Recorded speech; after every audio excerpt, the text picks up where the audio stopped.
இது கொஞ்சம் வித்தியாசமான இடம் சார். 12ஆம் இடத்துல குரு இருக்கிறதுங்கிறது.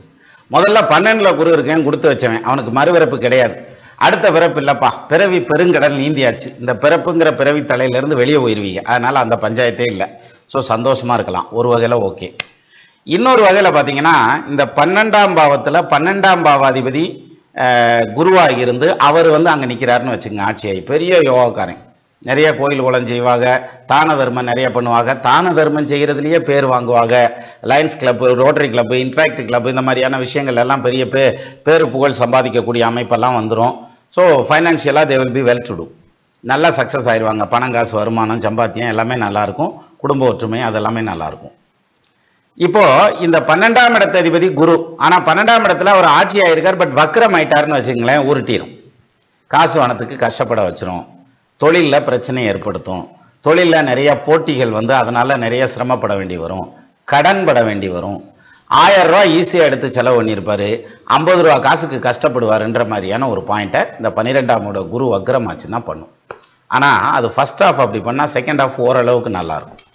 சரி, இப்போ 12ஆம் இடம் குருவுடைய வீடு கிடையாது, ஏதோ ஒரு வீடு, அங்கே 12ஆம் பாவத்தில் குரு நிற்கிறார் அப்படின்னு வச்சுக்கோங்க. இப்போ என்ன ஆகும் தெரியுங்களா, உங்களுடைய பேர் ரிப்பேர் ஆகிறதுக்கான வாய்ப்பு உண்டு.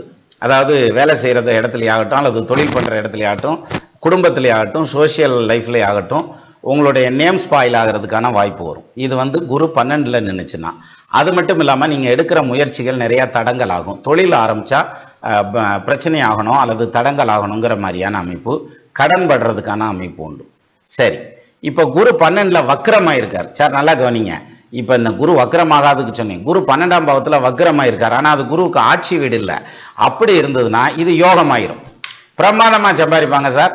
அது தன்னுடைய வாழ்க்கையில் தான் பார்க்காத பணத்தை சம்பாதிப்பேன், சொத்தை சம்பாதிப்பேன், கார் வண்டி வாகன வசதிகள்னு பிரமாதமாக சம்பாதிப்பான். ஒரு சிலர் 2-3 சம்சாரத்தை கூட சம்பாரிச்சு விடுவாங்க.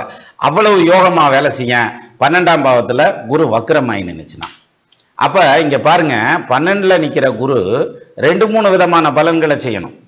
இப்போ 12ல் குரு இருந்துச்சுன்னு வைங்களேன், அவங்க கடைசி பிறப்புன்னு சொல்கிறேன்ல, சாமியை கும்பிட மாட்டேன், இந்த ரிச்சுவல்ஸ்லாம் எனக்கு நம்பிக்கை இல்லை, ரிலீஜியஸ் ரிச்சுவல்ஸ்லாம் எனக்கு நம்பிக்கை இல்லை அப்படின்னு பேசிக்கிருப்பாங்க.